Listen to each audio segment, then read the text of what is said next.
창세기 33장 8절부터 12절까지 우리 같이 합독하시겠습니다. 시작. 에서가 또 가로되 나의 만난 바 이 모든 때는 무슨 까닭이냐. 야곱이 가로되 내 주께 은혜를 입으려 함이니이다. 에서가 가로되 내 동생아 내게 있는 것이 족하니 내 소유는 내게 두라. 야곱이 가로되 그렇지 아니하니이다. 형님께 은혜를 얻어 싸우면 청컨대 내 손에서 이 예물을 받으소서. 내가 형님의 얼굴을 배운즉 하나님의 얼굴을 본 것 같사오며 형님도 나를 기뻐하심이니이다.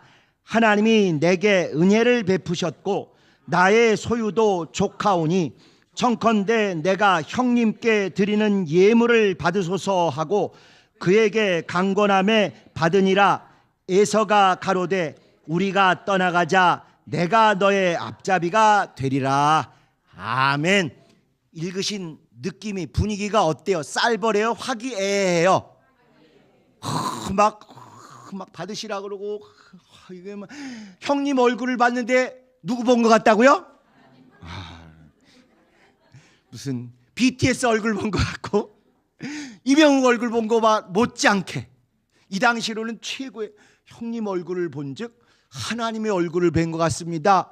진심일까요? 아부일까요? 와, 지난 몇 달 헌농사진 것 같아요. 같이 한번 이렇게 보시도록 하시겠습니다. 드디어 이제 무시무시했던 그렇게 두려웠던 형을 만나는데 너무 화기애애하고 은혜로운 그 장면이니까 우리 개요부터 먼저 보실까요? 야곱과 그의 가족이 드디어 에서를 만납니다. 그리고 나서 오늘 우리가 읽은 게 두 번째 부분인데 야곱이 에서에게 선물을 강권하는 꼭 받으셔야 돼요. 그리고 이미 받으셨다는 걸 기정사실하기 위해서 내가 형님께 은혜를 입었사온즉 이미 형님께 은혜를 입었으니까 받으시는 게 은혜 입는 거라고 막 밀어붙여요. 좋은 쪽으로. 그래서 야곱이 에서에게 선물을 강권하고 에서는 그것을 막 처음에는 빼다가 너무너무 기쁘게 진심으로 주는 걸 알고는 받아요. 이럴 때 하는 말이 뭐죠? 안 되어 이거요.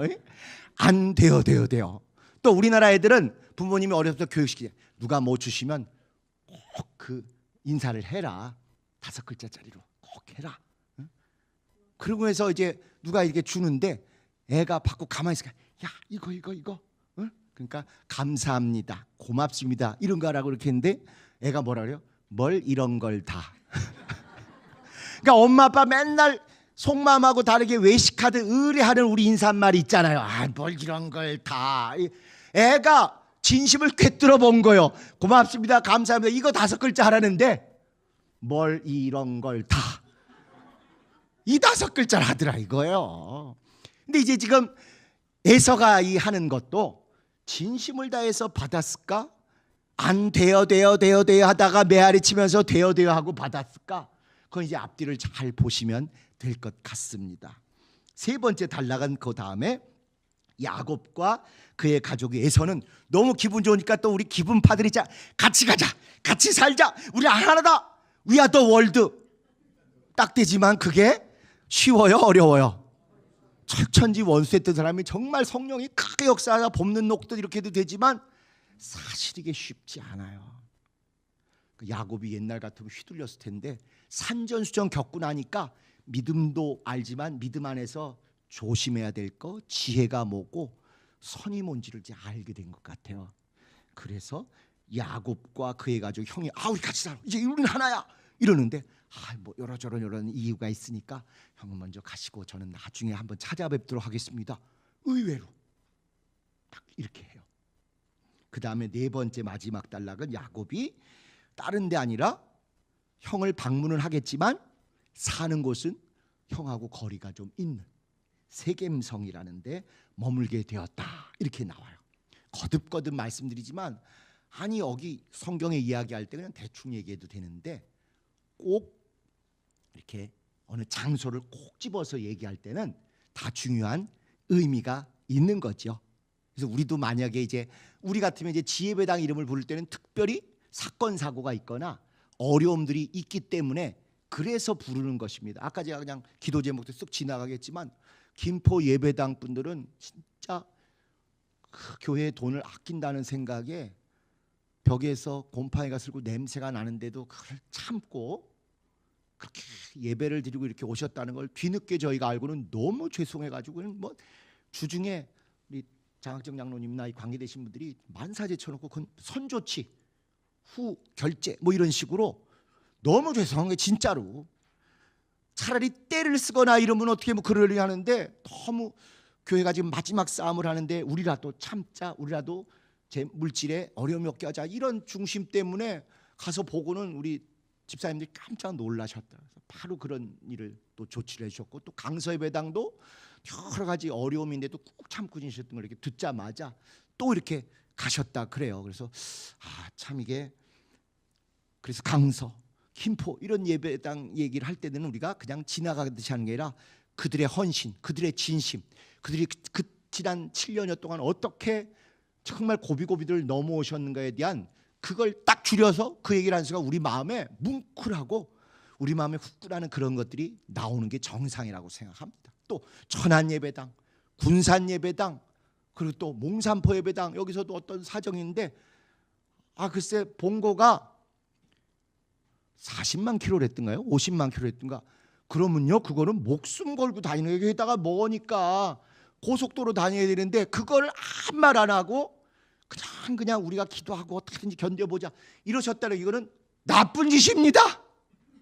교인들의 목숨이 달린 일일 수 있는데 그래서 만사저 쳐놓고 사실 지금 여러분 혹시 차를 관계되시면 아시면 뭐 주문 한번 하면 나올 때까지 짧으면 6개월 막 이러거든요.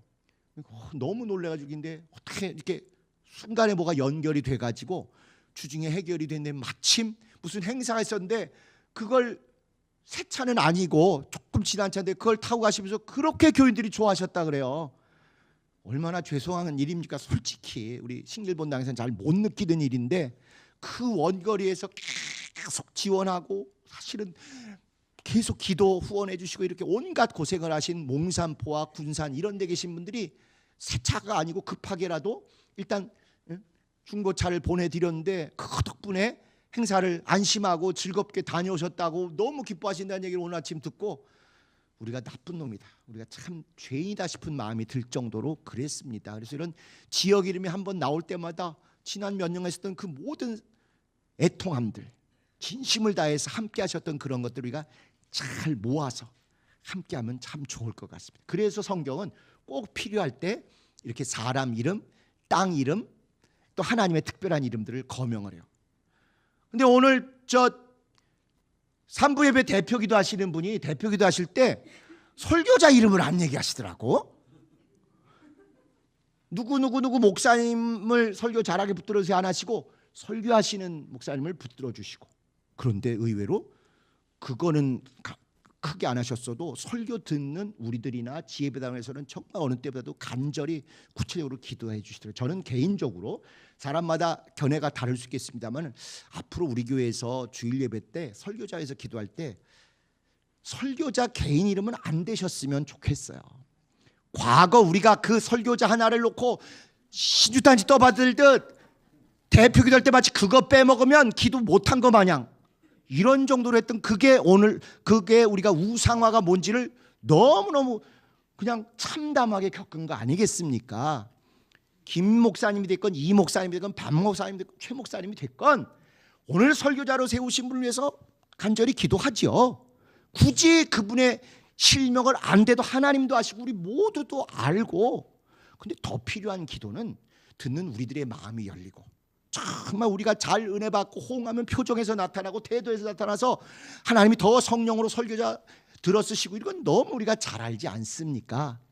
특히 환경이 열악하고 집중도가 떨어질 수 있는 지혜배당에 계신 성도님들에서 정말 2배로 좀 애통하게 기도하시고 또 여러 가지 봉사 때문에 집중하지 못하시는 분들이 있을 것 같으면 더 그분들 보상하시는 마음으로 더 은혜 베풀어 달라고 기도하시고 어쩔 수 없는 직장일이나 집안일이나 또 환자가 있어서 예배당 못 오신 분을 위해서는 진짜 그 사모함이 상달돼서 하나님이 여기 있는 우리보다 3배 은혜를 달라고, 좀 이런 진실하고 아주 현실적인 기도를 우리들이 많이 했으면 좋겠습니다. 그래서 오늘 어느 때보다도 설교 목사님의 실명은 안 됐다고 해서 그 설교 목사님이 삐지시겠어요? 오히려 그것보다 정말 우리가 성숙한 교인들이 해야 될 예배 기도, 온 교회를 위한 기도가 무엇인지를 한번 확인하는 한 계기가 됐다. 전 개인적으로 그렇게 생각을 합니다. 그러니까 설교자를 위해서도 기도를 하지만 굳이 콕 집어서 혹시 그분 성함 막 당황하시는 분도 가끔 계시잖아요. 그거 신경 쓰실 필요 없다. 그거보다는 은혜 받을 우리 교인들, 기예배당에 있는 분들, 안타까운 사정 때문에 본당에 못 오신 분들, 그분들 좀 은혜를 3배나 주시라고 더 간절히 한 문장 할 거 3문장씩 늘려서 해주시면 정말 우리 교회 살아날 수 있을 것 같습니다. 자, 이런 이제 내용들이었는데 질문들을 한번 보시죠. 오늘 제목이 뭐예요? 은혜로 사기치기에서 은혜로 용서받기. 아까 읽으신 데 보면 은혜를 입어 싸우니 은혜를 입어 싸우니 이렇게 많이 나오잖아요. 그 앞뒤로 4번인가 5번인가를 계속 뭐뭐 할 때마다 은혜를 입어 싸우니, 은혜를 입어 싸움에, 이런 게 있는 거예요. 그런데 사실은 이 절에 형의 장자권 훔쳐가고 그럴 때 은혜라는 원어는 없지만 은혜라는 것이 이루어지는 모든 걸 거짓말에 다 사용했어요. 은혜가 뭡니까? 하나님이 은혜로 누굴 만나게 해주시고, 은혜로 어려운 고비를 이기게 해주시고, 은혜로 꼭 필요한 걸 채워주시고, 은혜로 사람들이 마음이 녹아져서 나한테 원하는 걸 잘해달라고. 이게 모두 우리가 은혜라는 이름으로 아주 구체적으로 겪는 거 아닙니까? 야곱이 장자권 뺐을 때나 축복했을 때 전부 은혜라는 단어는 참 안 얘기했지만 심지어 하나님까지 거짓말로 들먹거리면서 은혜로 이루어질 일들을 다 했던 거예요. 고생하고 어렵게 노력했는데 하나님이 은혜로 붙여주신 것처럼 엄마가 옆에 있는 거, 냉장고에 있는 거 뜯어가지고 해준 음식인데 마치 잡아서 한 것처럼 이렇게 다 은혜로 이루어진 것처럼 거짓말을 했잖아요. 하나님이 은혜로 순적히 만나게 해줬습니다.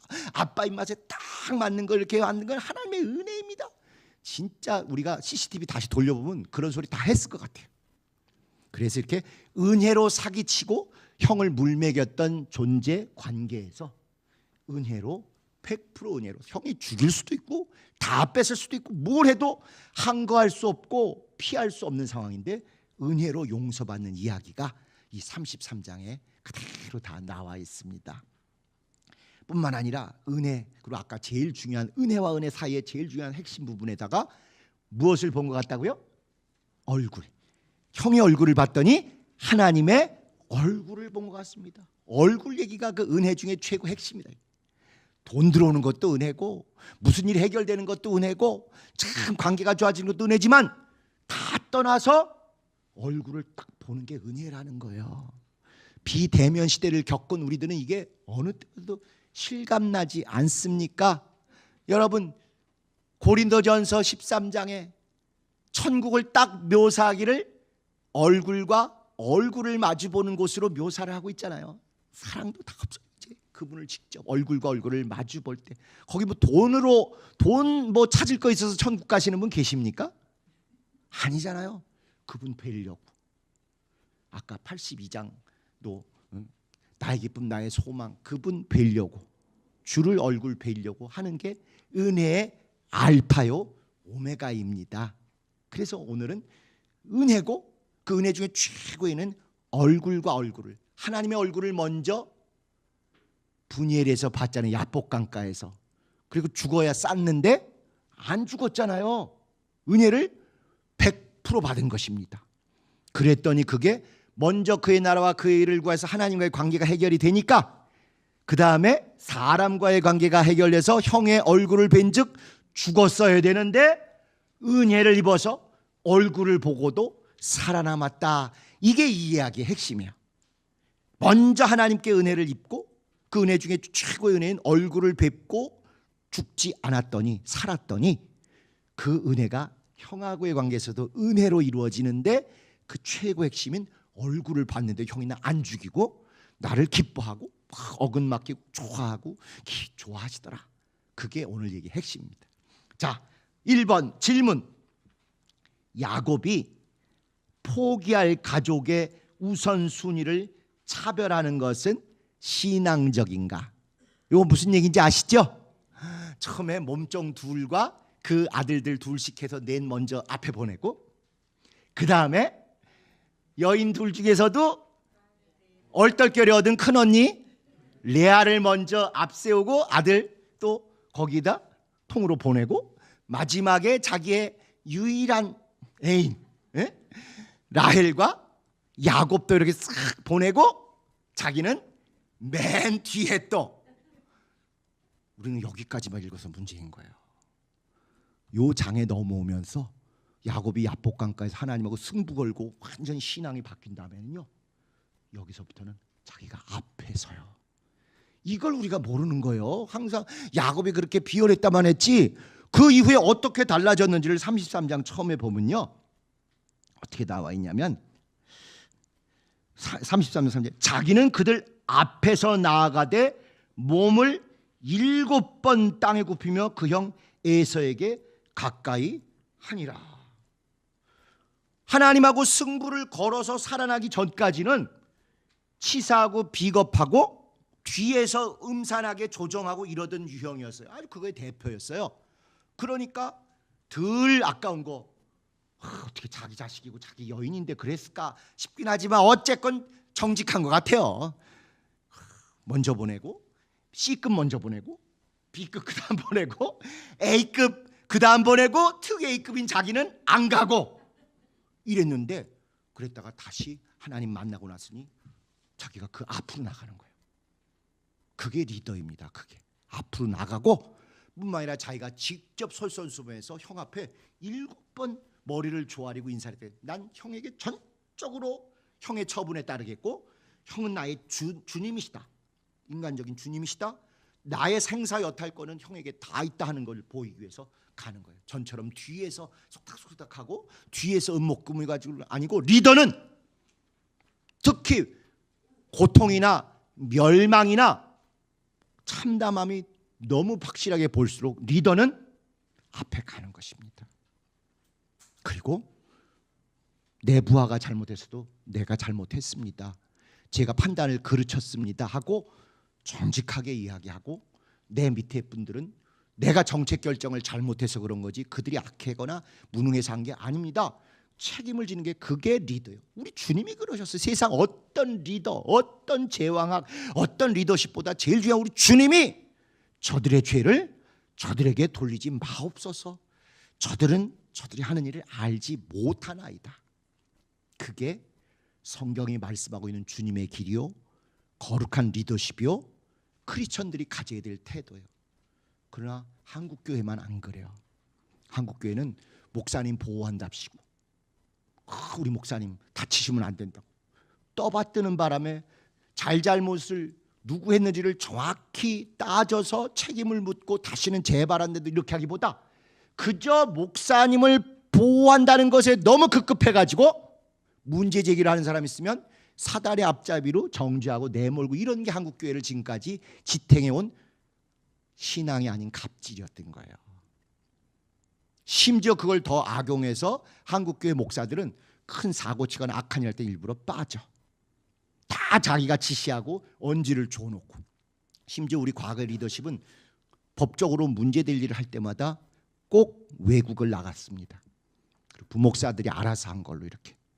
그 대표적인 게 이제 이 본당 지으려고 건축 저 영등포 구청에 한번 우리가 때로 몰려간 적 있잖아요. 그때도 딱 떠났어요. 물론 저도 그때는 그게 좋게 보였어요. 잘 모를 때라. 그러나 성경을 더 배워보고 주님이 원하시는 게 뭐고 참된 리더십이 뭔가. 세상은 오히려 과거의 정치 지도자들 보면 자기가 앞장서는 거 다 기억하시잖아요. 무청 군 전경들 앞에서도 그렇고 금식도 하고 또 잡혀가고 막 이런 걸 솔솔솔해서 하니까 국민들이 따르고 그러는데, 지금은 뭐 그런 게 별로 안 보이잖아요. 그런데 그것보다 더 나쁜 게, 오히려 더 2배로 했어야 될 게 기독교인이고 예수를 따라가는 예수의 제자들이고 크리스찬의 모습인데, 한국교회는 안 그래요. 꼭 앞장서 누가 했다고, 누가 재판 가보면 다 직원들이 했대, 다 부목사들이 했대. 아니 우리 교회 그동안의 속성을 볼 때 누가 뭘 마음대로 할 수 있었습니까? 벽돌세가 하나까지도 리더들이 다 결정하고 그랬는데 나중에 책임질 때 되니까 막 아랫사람들이 했다. 이거는 목사도 아니고 기독교인도 아니고 예수의 길을 쫓아가는 게 절대 아닙니다. 이 비열화의 극치를 달리는 줄 알았던 야곱마저도 하나님을 만나고 나니까 달라져서 이건 다 내 책임이다.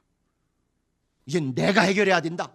죽더라도 내가 먼저 죽는다 하고 앞장 세웠던 그 순서가 그대로 있음에도 불구하고 자기가 오히려 제일 앞에 가서 형 앞에 직접 이렇게 조아리는 거죠. 그러니까 내 책임이다 하고 앞장서고 내가 다 당한다, 내가 다 감당한다고 솔선수범하는 그런 변화된 거듭나고 충만해진 리더십을 야곱이 보이기 시작하는 거예요. 이때로부터 우리보다 나아지기 시작하는 거예요. 전반전까지는 우리보다 훨씬 못했는데 이제 드디어 하나님을 제대로 만나고 나니까 야, 성경에 믿음의 인물 다워진다는 걸 실감하게 되는 계기입니다. 자, 두 번째 보실까요? 야곱이 에서의 얼굴, 내가 형의 얼굴을 배운즉 하나님의 얼굴을 뵙는 것 같습니다 하고 에서의 얼굴 이퀄 하나님의 얼굴을 같다고 이렇게 했어요. 이게 지나친 아부일까요? 아니면 사람을 하나님과 동등하게 만든 우상숭배일까요? 아니면 3번일까요? 3번이에요. 3번 신앙입니다. 신앙. 우선 이 앞뒤에 계속 야곱도 형에 대해서 내 주.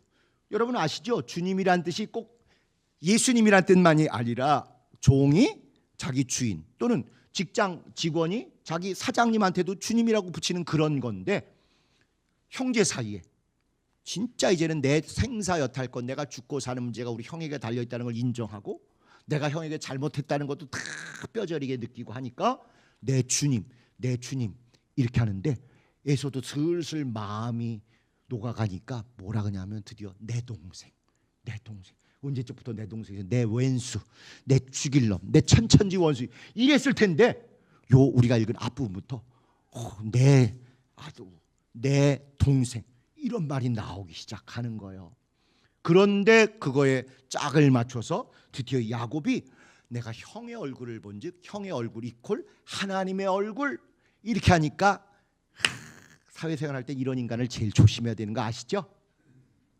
꼭 딴 생각 있는 사람이 오버해서 아부를 한다. 아마 사회생활 해보신 분들은 너무너무 잘 아실 것 같아요. 저도 여러분한테 배워서 한 번도 전 사실 당해본 적은 없는데 아 그렇구나. 막 뻑하면 무릎 꿇고 뻑하면 눈물 흘리고 이게 교회에서는 좀 신앙의 여지가 있지만 세상에서 이런 인간들은 이게 가장 뒤통수 칠 인간이다. 뭐 이런 얘기들을 하시더라고요. 그래서 아 그런가 보다. 그러면 이거 야곱도 또 옛날의 야곱처럼 뒤통수 치려고 그러는 거냐? 아니기 시작했다 이겁니다. 아니기. 실제로 이게 야곱이 내가 하나님께 용서받았다. 내가 하나님께 기도한 게 상달되었다. 응답받았다. 뭘로 확인해요? 이 안의 느낌으로? 아니 형이 어떻게 나오는가를 보고 확인하는 거잖아요. 지금 형의 칼, 형의 분노로부터 나를 지켜주세요. 이렇게 기도했으니까 형의 얼굴을 보고 형이 하는 언행을 보면 내 기도가 상달됐는지 하나님이 나와 함께 하시는지 하나님이 나를 살려주시는지가 확증되지요. 그래서 그걸 본즉 진짜 하나님의 역사, 하나님의 영광, 하나님의 은혜, 하나님의 얼굴을 형을 통해서 본다 하는 것입니다. 형의 얼굴이 하나님의 얼굴이라는 뜻이 아니고 하나님이 임마누엘 하셨다. 하나님이 함께 역사하셨다. 은혜 베푸셨다는 걸 알게 됐다. 아부 아니고 진심으로 이는 진실하게 얘기한 것이고 우상숭배 아니고 성경적인 신앙의 구체적인 얘기를 하는 거예요. 우리가 하나님이 내 것을 받으셨음을 하늘에만 책임지고 하늘에만 생각하고 이 땅에서 아무것도 없어 본 적 별로 없어요. 그렇게 먼저 그의 나라와 그 일을 구하고 상달시켰더니 땅에서 내게 필요한 것들을 신기하게 신묘막측하게 인도하신 것이죠. 하나님 내일 회사 가면은 내가 부장님한테 엄청 깨질 것 같아요. 혼날 것 같아요. 쫓겨날 수도 있을 것 같아요. 하나님 살려주세요. 하나님 살려주신 것을 하늘에서 무지개 갔다 올라서 우리가 알게 되나요? 내일 출근했더니 부장님이 갑자기 그동안 어려운 거 하느라 고생 많았어. 너 이렇게 열심히 한 줄 나 이제 알았어. 이 얘기가 나올 때 하나님이 살아계시다. 우리가 이렇게 얘기하잖아요. 그래서 응답받았고 하나님이 응답하셨고 역사하셨고 나와 함께 하심은 공중에서 나타나는 게 아니고 구체적으로 사람을 통해서, 사람의 얼굴을 통해서, 그 사람의 언행을 통해서 나타나는 거 아니겠습니까? 심지어 우리가 가끔 제가 여러분에게 한번 같이 나눈 표현 중에 이런 게 있습니다. 하나님이 가장 영광스럽게 생각하는 고백은 믿는 자들의 입에서 나온 게 아니라 믿지 않는 자들의 입에서 야, 널 보니 진짜 하나님이 살아계신 것 같다. 이 얘기 나올 때 우리 입에서 나온 것보다 어쩌면 2배, 10배 정말 영광 받으시는 게 그게 원리 아닙니까? 그래서 야곱은 아부가 아닌 건 말할 것도 없거니와 우상 숭배가 아니라 진짜 하나님의 얼굴을 뵙는 것을 자기가 야복강가에서 뵙는데 그 실상, 그 완성, 그 열매는 형의 얼굴을 통해서 온화하고 용서하고 화목하려는 그걸 보고 야, 하나님 만났다. 난 진짜 하나님 뵌 거나 똑같다. 이렇게 나온다는 것이죠. 전 지금까지 이런 표현 중에 제일 평생 잊을 수 없는 표현이 하나 있습니다. 예수의 구주 초창기의 간증 중에 이성헌이라는 분이 계셨어요. 근데 몇 달을 정말 배변을 못 하셔가지고 정말 배가 이렇게 나오고 죽을 것 같더라는 거예요. 그랬다가 교회 와서 은혜를 받고 화장실을 가셨는데 이제 식사 다 소화되셨죠? 약간 구체적으로 얘기하면 그때는 이렇게 좌변식이 아니고 그런데도 그냥 다 고였는데 너무 많이 온몸에 그게 어디서는가 싶은 걸 나온 걸 딱 보고는 그분이 그걸 보는 순간 제일 먼저 하신 말씀이 야, 하나님 살아계신 걸 보라. 이렇게 했다는 거예요. 하나님이 그거 망정되다고 하셨겠어요? 말이 짧아서 자세하게 얘기를 안 했지만 이 온몸에 독이 올라 있고 진짜 내가 이렇게 죽을 거 아닌가 싶게 6개월 이상을 배변을 못했던 그게 온갖 시꺼먼 게 하나가득이 변기에 찬 걸 보고는 논리적으로 또 하나님이 살아계셔서 내 기도를 들으시고 응답하셔서 이제 신유의 능력으로 이러이러한 것이 돼가지고 내가 자유하게 됐다. 이게 다 들어갈 필요 없이 그걸 가리키면서 하나님 살아계신 걸 보라. 하나님 제일 싫어하시는 게 똥이라는 거 아시죠? 그런데 그걸 긴 말이 필요 없이 하나님 살아계신 걸 보라. 그 얼마나 감격스럽죠. 저 그 간증을 옆에서 듣고 정리하면서 막 눈물이 나더라니까요.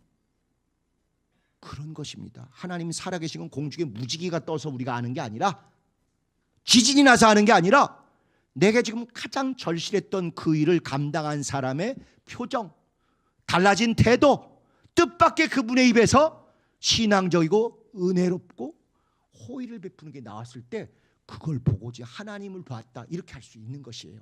그게 성경적인 신앙의 원리고 아주 구체적인 응답의 원리입니다. 그래서 내가 형의 얼굴을 배운 즉 하나님의 얼굴을 배운 것 같습니다.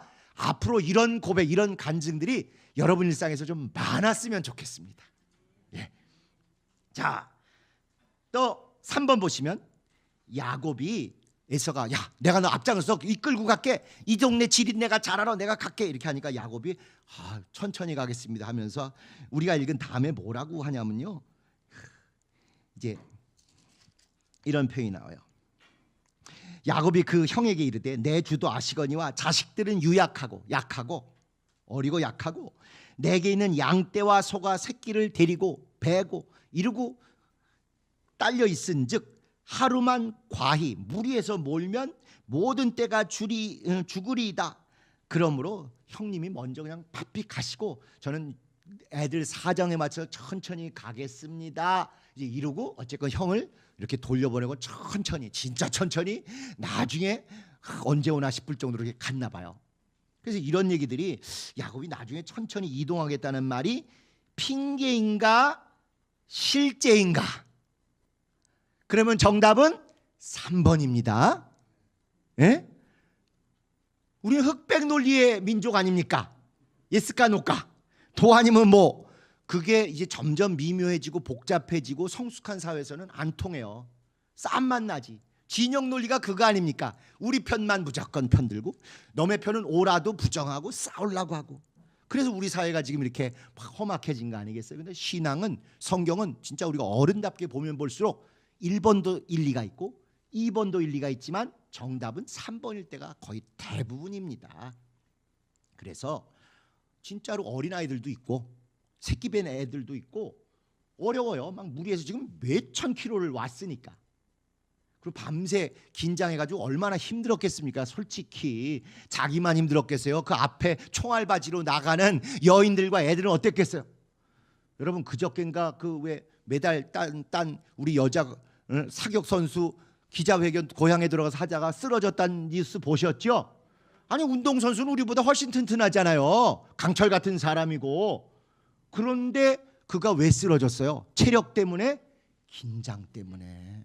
너무 단적으로 출발할 때부터 지금 7월 12일부터 했다니까 딱 한 달인데 그 한 달을 잠시도 쉬지 못하고 표정은 담대하고 이러지만 농담도 하지만 얼마나 초긴장을 했겠어요. 그러니까 이제 고향에 금이 환양에서 만나는 그 기자회견 때 쓰러졌다는 얘기 듣고 저는 와 정말 사람이라는 게 육체 힘만으로 하는 존재가 아니구나. 긴장이 저렇게 뭉치니까 우리보다 10배쯤 체력도 강하고 정신력도 강하고 침착한 여자분인데 쓰러지는구나. 그걸 본 거예요. 마찬가지로 진짜 이들 막 긴장하고 이렇게 몰아와서 지쳐서 무슨 일 있을지 모릅니다. 또 한편으로는 형이 지금 기분 팔아서 이 형 기분 파인 거 아시죠? 처음에 장작고 팔 때 어떻게 소용없어 그냥 저 오케이 우리 옆에 있는 분들 모습 아닙니까? 기분 파. 그러니까 지금 또 선물 받고 후끈 달았어요. 야 내가 앞장설게. 나 따라와. 우리 집에서 다 해결해 줄게. 여기 가면 또 낚이는 거예요. 낚이는 거.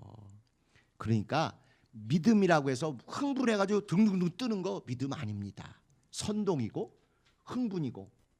그래서 참 보고 실제로도 무리해서 애들을 데리고 갈 수도 없지만 형이 또 언제 헷가닥 해가지고 또 눈 막 째리고 이럴지 모르니까 적당히 마음 안 상하게 하면서 적당히 보내게 해서 내 일행은 일행대로 지키고 형은 형대로 좋은 마음 계속 있게 하고 안전하고 평안하게 차곡차곡 문제를 풀어나가는 지혜를 발휘하는 거예요. 옛날의 야곱과 확실히 다릅니다. 옛날의 야곱은 꼼수나 잔머리에는 밝았지만 전공법이라든가 옳은 거 이런 거 분별력은 좀 떨어졌어요. 하나님 만나고 났더니 그리고 목숨이 오락가락하는 현장에서 하나님의 은혜를 입고 났더니 분별력도 생기고 뜨거움과 함께 냉철함 또 꼼수도 있지만 지혜롭게 차곡차곡 잘 처리하는 면도 있더라 하는 것입니다.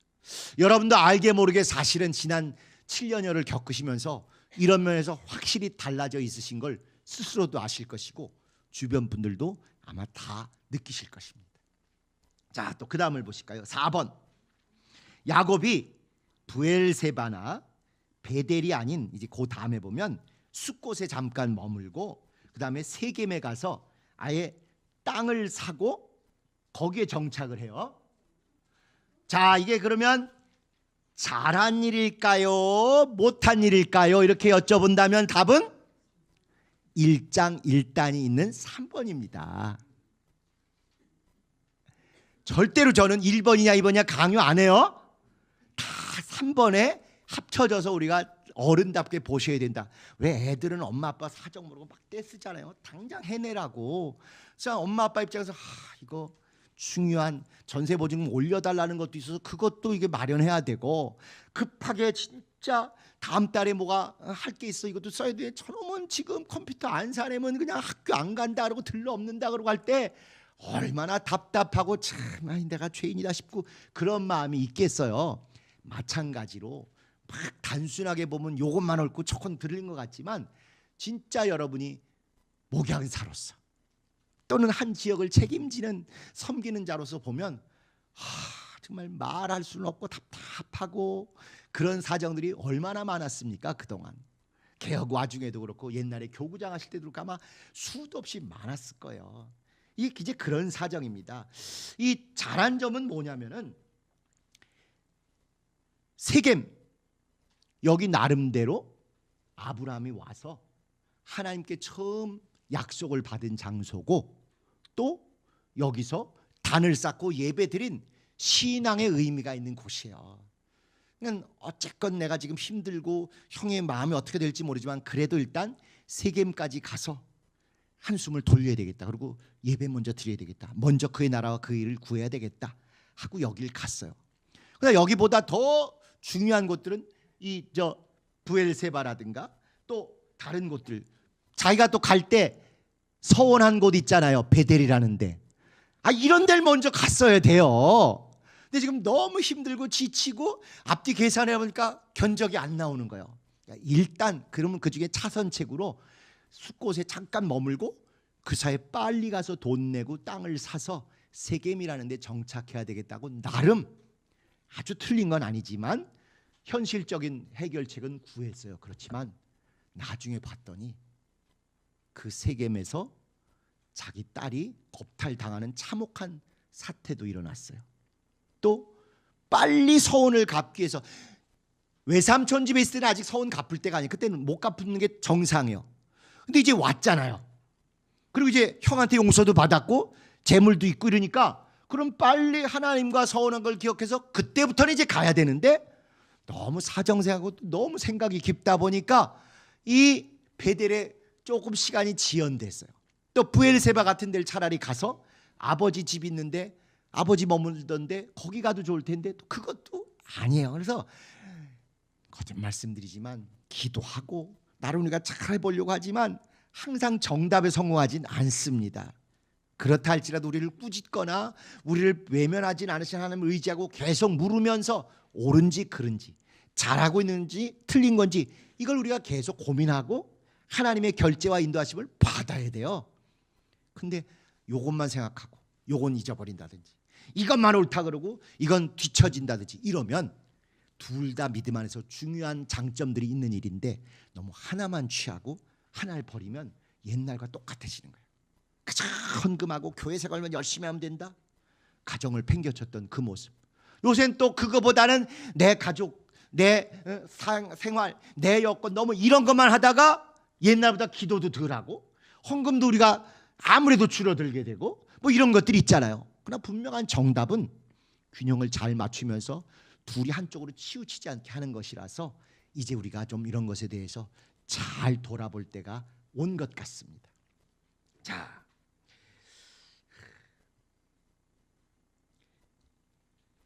5번 보시죠. 5번 질문. 야곱이 이제 그러면 에서는 어디서 살냐? 세일이라는 데 가서 살아요. 세일산이라는 데 가서 사는데 세일에 사는 에서와 떨어져 사는 것은 잘한 일일까요? 못한 일일까요? 둘 다입니다. 아까 말씀드린 대로 신앙에 화해가 이루어졌지만 거기서 너무 욱해가지고 분별력을 떨어지고 선을 넘고 막 이렇게 건너가면 또 감당치 못할 사건 사고가 생겨요. 그래서 아직은 그때가 아니다 보고 잘 또 거기는 광야고 가나안 땅하고는 거리가 있어요. 아까 말씀드린 중요한 자기가 돌아가서 하나님과 약속하고 조상 때부터 단을 쌓고 예배드렸고 신앙을 돌아봤던 그걸 먼저 해야 되는데 지금 형이 용서해줬다고 형한테 이끌려서 막 거기 가면 역시 또 믿음이 약하고 이방 여인들과 결혼해서 영적으로 문제가 있는 형에게 질질질 끌려가고 형보다 더 무서운 누가 기다리고 있겠어요? 형수님이 3분이나 계셔. 그런 걸 성경에 자세히는 안 써있지만 다 부분 되어 있기 때문에 지금은 아직 때가 아니구나, 시기상조구나, 이런 걸 우리가 고민하지 않을 수 없습니다. 우리가 옛날 한 50년 전쯤처럼 모든 우리 주변 사람들이 다 순수하고 순박하면 얼마든지 이런 거 감당하고 했을 것입니다. 실제로 여러분이 지난 3, 40년간 신앙생활 때 진짜 계산 안 하고 이웃을 위하고 전도하고 새신자에서 얼마나 열심히 했습니까? 사심 없이. 그 시절에는 그게 통했어요. 지금은 그랬다가는 내가 이렇게 도와주려고 했는데 뭐 잘못되면 손해배상 당하잖아요. 사람 마음이 그때하고 달라져요. 그때는 내가 옆집 아이를 우리 집 애보다 더 챙기고 새신자 아이 위해서 우리 애는 안 주는 것도 주고 이렇게도 했었는데 그랬다가 걔가 배탈 나면 어떻게 돼요? 고발당해요. 고소당합니다. 그러다 보니 우리 마음은 옛날처럼 순전하게 정말 내 속을 다 빼주고 이러고 싶지만 그래도 그걸 위해서 제대로 되기 위해서도 지혜를 동원하고 선을 잘 보며 이럴 수밖에 없는 거예요. 그래서 예수님도 우리를 뱀같이 지혜롭고 비둘기같이 순결하라, 어울리지 않는 두 개를 동시에 된다라고 말씀을 하셨잖아요. 비둘기처럼 순전하게 다 줘, 다 빼줘, 다 믿고 다 함께 줘, 내가 다 양보해 할 마음 있어요. 그러나 동시에 혹시라도 그게 내 신앙과 그 사람의 영혼까지도 잘못되게 할 여지가 있으니 그래도 조심조심할 건 잘 분별하면서 선을 지켜가면서 넘지 않도록 이렇게 하는 뱀처럼 지혜로운 게 필요하다고 예수님이 직접 말씀하신 것입니다. 물론 그때그때 비율은 다를 수 있지만 너무 넉넉고 막 그냥 좋은 게 좋은 거라는 식으로 했다가는 야곱이 에서에게 또 한 번 억압당하고 형수들한테 아주 막 형수들한테 본인만 당하겠어요? 그 동서들은 어떻게 당하겠어? 그런 거 생각해서 책임 있는 가장, 책임 있는 목양사, 책임 있는 신앙 리더의 모습을 아주 적나라하게 우리가 이런 걸 통해서 보셔야 됩니다. 너무 오늘 믿음이 약한 얘기만 제가 하죠. 목숨을 주고 다 용서하고 다 하나 되고 그냥 다 품어주라, 이래야 은혜가 넘칠 텐데 말이에요. 세상이 너무 악해서 지금 그게 쉽지 않습니다. 그 목표를 위해서 우리 가긴 하겠지만 차곡차곡 그 사이에 다치지 않고 거기까지 조심조심 가도록 그렇게 하십시다. 자, 그 다음에 6번입니다. 은혜라는 단어가 아주 빈번히 등장해요. 요 전장에도 그렇고 여기도 은혜. 여러분, 은혜가 뭐예요? 은혜 받았으면 어떻게 돼요? 웃음이 나오든지 눈물 좀 흘려야 은혜 받는 건가요? 그런 거면 저한테 오세요. 제가 매번 예배 끝날 때마다 눈 찔러드릴게. 눈물 폭폭 나도록. 자꾸 우리는 은혜 받았다 그러면 눈물 좀 이렇게 몇 방울 떨어져야 은혜 받는 게, 은혜 받은 증상 중에 그런 게 있을 수는 있죠. 근데 이제 은혜의 가장 중요한, 성경적으로 제일 중요한 건 거저 얻었다 아니에요.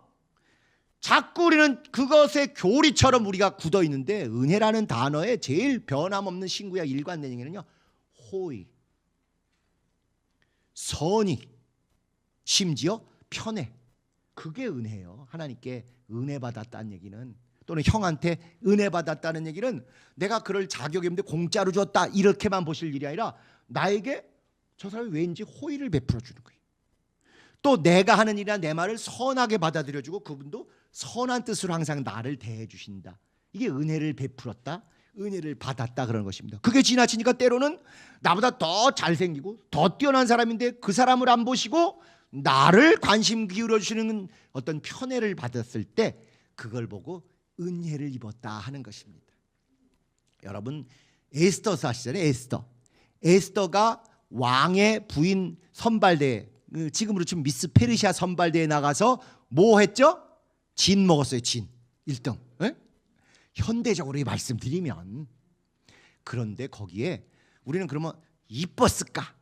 인간성이 좋았을까? 하나님의 은혜를 입었을까? 뭐 같으세요? 항상 다하고 플러스 알파가 또 있어요. 거기 보면 하나님의 은혜 입었단 말은 한마디도 없고요, 내시의 은혜를 입었더라.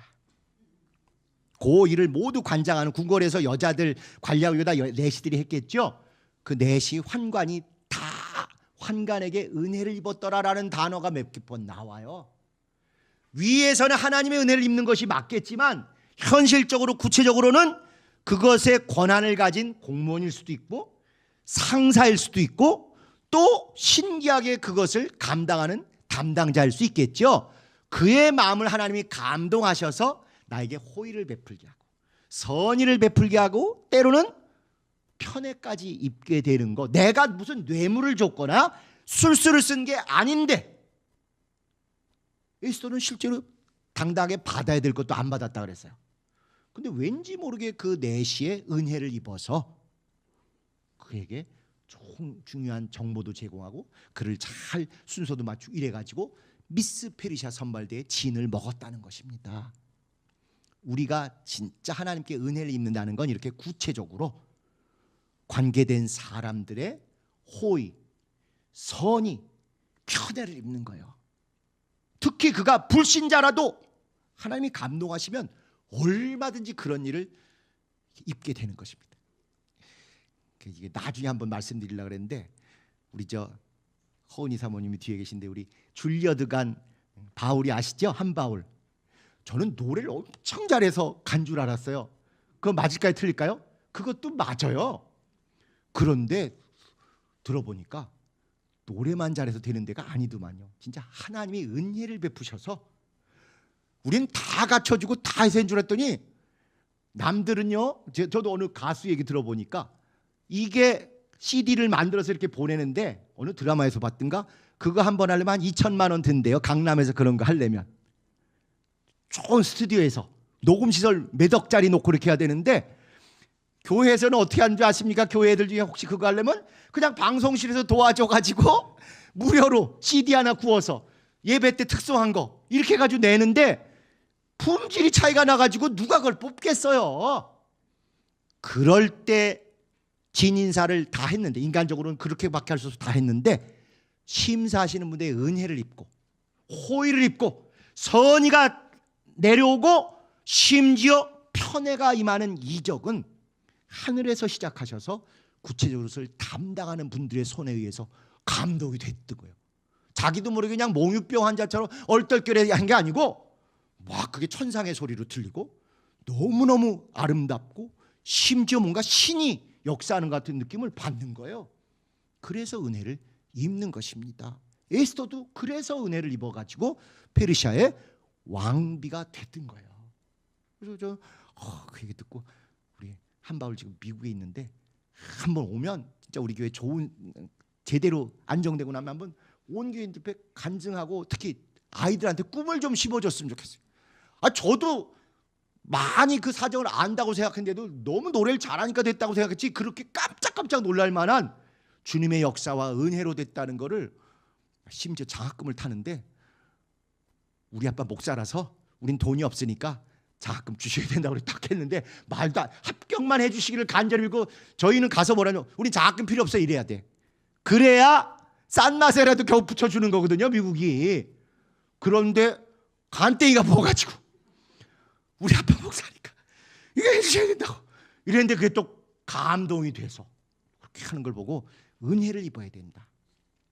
그렇기 때문에 이 야곱이 넉넉하지만 이거 다 내 거 아니라는 걸 아는 거야. 하나님의 은혜를 입고 그게 구체적으로 자기를 죽이려고 오는 그 집달리 같은 그 사형 집행인 같은 형 에서에게 감동이 되고 호의가 베풀어지고 완전히 뿅 빠지게 되어야 된다는 걸 알고 구체적으로 계속 은혜라는 단어를 이렇게 쓰는 것입니다. 그래서 우리가 사회생활 하시는 분들도 꼭 누굴 거래처분을 만나거나 새로 뚫으러 가거나 진짜 내가 잘못돼가지고 우리 집 넘어가게 생겼다 싶을수록 여러 가지 구체적인 기도를 하지만 가장 중요한 단어는 뭐냐? 은혜를 입게 하옵소서. 은혜를 입게 하옵소서. 호의, 선의, 편애. 그래서 화목이 될 뿐만 아니라 큰 역전까지 이루어질 수 있게 해달라고 은혜를 너무너무 많이 쓰는 단어지만 아주 구체적으로 딱 맞는 그 순간 써야 될 단어가 바로 은혜입니다. 자녀들이 손자들이 취업 면접을 가거나 절대적으로 중요한 재판을 가거나 뭘 할 때 은혜를 입게 하소서. 은혜를 입게서 하늘에서도 은혜를 주시지만 판사님의 은혜를 입게 하소서.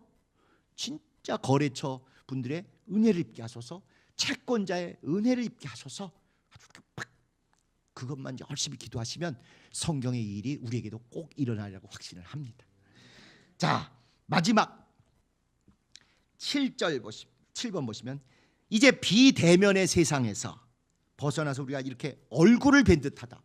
이게 아주 핵심 문장이거든요. 내가 형의 얼굴을 뵌즉 하나님의 얼굴을 뵌 듯하나이다. 이 비대면의 일상화된 세상에서 얼굴을 직접 보는 대면은 어떤 새로운 의미가 있는가?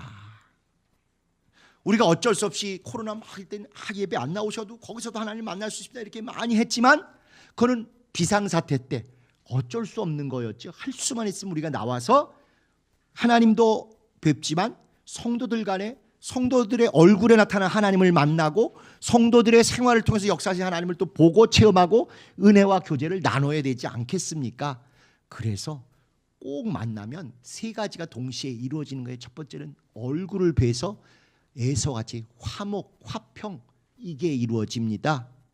진짜 하나님이 살아계시구나, 지키셨구나 이 하나님의 보호를 알게 되고, 두 번째는 또 우리가 손을 잡고 악수를 하잖아요. 악수의 유래가 뭐라고요? 내 손에 총이나 칼이 없다. 난 너를 해칠 의도가 전혀 없다. 우리는 하나다. 화목한 사람이다. 안전하다. 이걸 위해서 이렇게 꼭 손을 잡는 것입니다. 우리가 정이 많아서 잡는 게 아니라 실제로 그걸 잡으면서 영적으로도 육적으로도 그리고 정서적으로도 우리는 진짜 적의 없이 봄는 녹듯 그동안의 모든 어색했던 거 다 놓고 하나다. 근데 손을 잡습니다. 그리고 냉수라도 커피라도 잔치국수라도 같이 먹으면서 천국의 모습을 그대로 우리가 이 땅에서 체험하는 거예요. 그래서 대면이 절대적으로 필요한 것입니다. 대면에서 하나님이 우리를 안전하게 샬롬으로 보호해 주셨다를 확인하고, 그 다음에 손잡으면서 우린 하나고, 우리는 적대감이 없고, 우린 정말 이 손잡고 끝까지 저 하나님 아버지께 가야 된다는 것이고, 국수라도 하나 먹고 컵라면이라도 나눠 먹으면서 김밥 반쪽 나눠서 뚝 잘라가지고 먹더라도 이 계시록 마지막에 저 아버지 집에서 영원토록 먹고 마시는 일을 지금 우리 여기서 체험하는 것입니다. 요거 그대로 우린 저길 갈 것입니다. 이렇게 하는 게 그게 신앙이에요. 뭐 거창하게 순교 이건 나중 얘기고, 우리가 평안 가운데 살아났습니다. 우린 서로 적대감이 없이 하나 되었습니다. 그리고 이 작은 것을 나눠 먹으면서 아버지 집에 있는 그 모습을 지금 여기서 100분의 1이지만 체험하고 확인하는 것입니다. 이게 가장 중요한 대면해야 될 우리의 역사이고 우리의 모습입니다. 그래서 우리나라에서는 잘 안 알려지지만 세계적인 철학자, 세계적인 사상가 중에 유대인이면서 아주 유럽과 미국을 깜짝 놀라게 했던 그런 유명한 학자가 있어요. 그 사람의 그 철학, 그 사람 유대인이고 탈무드 주석가예요. 성경도 아주 박식한 사람인데, 그 레비나스라는 학자가 있는데 그 사람이 한 게 얼굴이 모든 것의 핵심이라는 거예요. 얼굴.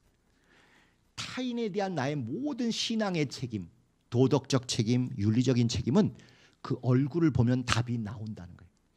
그 얼굴을 보면 그가 애통해하고 그가 간곡히 원하고 그가 힘들어하는 거기에 내가 무엇을 해야 될지 윤리적이고 신앙적이고 인간적인 욕구와 명령이 거기 다 있다는 거예요. 괜히 거창하게 하나님 타령하고 하나님 뭐 해야 될까요?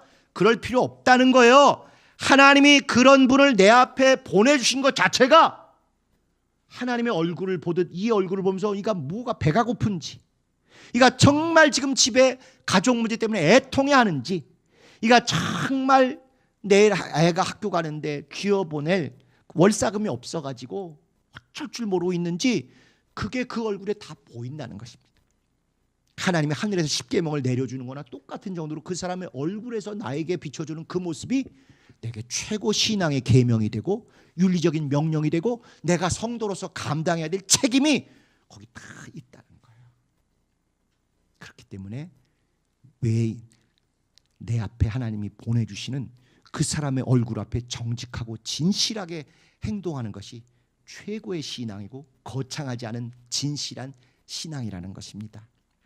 그러니까 그게 안 되는 사람들은 악을 행하거나 악을 누구에게 덮어씌울 때는 얼굴을 안 내놓고 뭘 하죠? 복면을 하는 거예요. 그래서 복면을, 강도질을 할 때도 그래서 복면을 하는 것이고, 테러를 할 때도 복면을 하는 것이고, 심지어 죽일 때도 옛날에 용수를 씌우기도 했고 복면을 하지 않습니까? 성경에 아까 에스더서 얘기 나왔습니다. 에스더서에 그 이스라엘 민족을, 유대인을 학살하려던 하만을 죽일 때도 대번 내시들이 달려와가지고, 경호원들이 달려와서 얼굴을 싸니라 복면을 뒤집어 씌운 거예요. 이 악한 얼굴을 더 이상 드러내지 말고 가서 극형을 쳐야 되겠다. 그만큼 사람은 얼굴이 중요한 거예요. 개가 우리를 볼 때 어딜 봐요?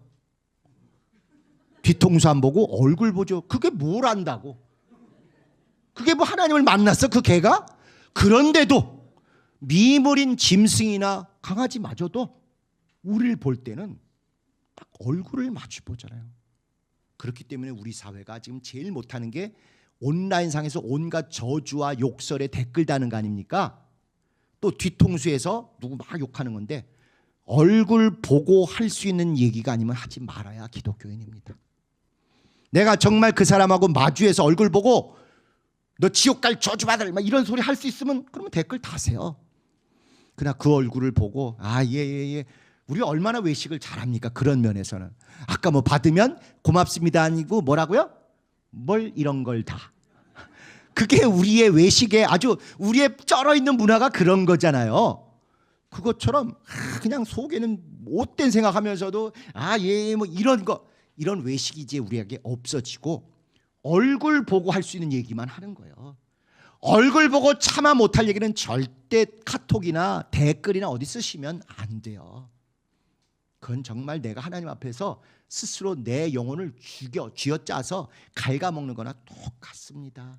책임지고 얼굴 보고 마주하고 가능하면 뒤통수 안 보는 데서보다 오히려 안 보는 데서는 칭찬을 하시고 그분은 이런 좋은 점이 있어. 사실은 쑥스러워서 수줍음을 타서 사람들이 앞에서는 츤데레처럼 툭툭하지만 사실은 이렇게 속 깊은 면이 있어. 안 보이는 데서는 오히려 칭찬을 하시고 비판을 하거나 뭔가 좀 문제 해결하려면 보는 곳에서 조심해가면서 얘기를 하면서 문제 해결하는 그게 진짜 성숙한 기독교인입니다.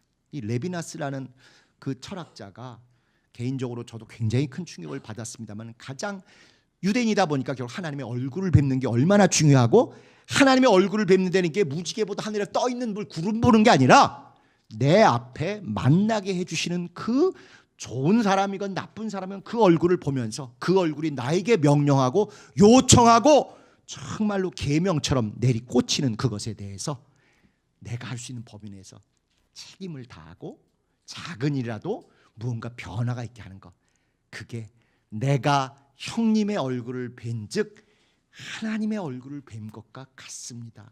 내가 뵙는 하나님의 얼굴은 내 앞에 와서 가장 도움을 요청하고 가장 애통해하고 가장 어쩔 줄 모르고 간곡히 하는 그것을 외면할 수 없어서 그것을 하는 것이 주님의 원함을 드려드리는 것이라고 난 생각하겠습니다. 이게 은혜 받고 진리도 알고 귀신도 쫓고하는 우리들이 마지막 단계에서 완성해야 될 신앙의 모습이라고 확신합니다. 그래서 여러분 정말 주머니에 10,000원짜리 여분으로 꼭 갖고 다니시다가 진짜 누가 밑도 끝도 없이 할 때 저도 가끔 이거는 꾼 같아, 내가 이거 낚이면 안 돼, 속을 것 같아 하다가도 요새는 마음을 바꾸고 그래 속는 거라 할지라도 20,000원이 제게 가서 다른 나쁜 놈들하고 설마 마약이나 이런 건 안 하고 지들 한 끼라도 해결하면 속아도 좋다고 이렇게 넘겨주는 이게 되게 어렵습니다. 여러분 쑥스러워서 내가 악해서가 아니라 안 해본 일을 하는 거기 때문에 되게 어려워요. 그럼에도 불구하고 꼭 여분으로 10,000원짜리 하나 딴 주머니에 넣고 다니시다. 딴 주머니 차라는 게 아니라 딴 주머니에 넣고 다니시다가 내 앞에 어린아이일 수도 있고 할머니일 수도 있고 할아버지일 수도 있고 건달일 수도 있어요. 할 때 괜히 꼰대같이 이러저런 얘기하지 마시고 정말 흔쾌해 주면서 좋은 데 쓰시면 좋겠어요. 드시고 힘내세요. 어쨌건 우리 사회는 살만한 세상입니다. 혹시 어려움 있으면 교회라도 한번 가세요. 이렇게 하면 반드시 그렇게 뿌린 씨가 열매 맺고 하나님의 나라가 확장되는 것을 우리가 체험하게 되실 것입니다.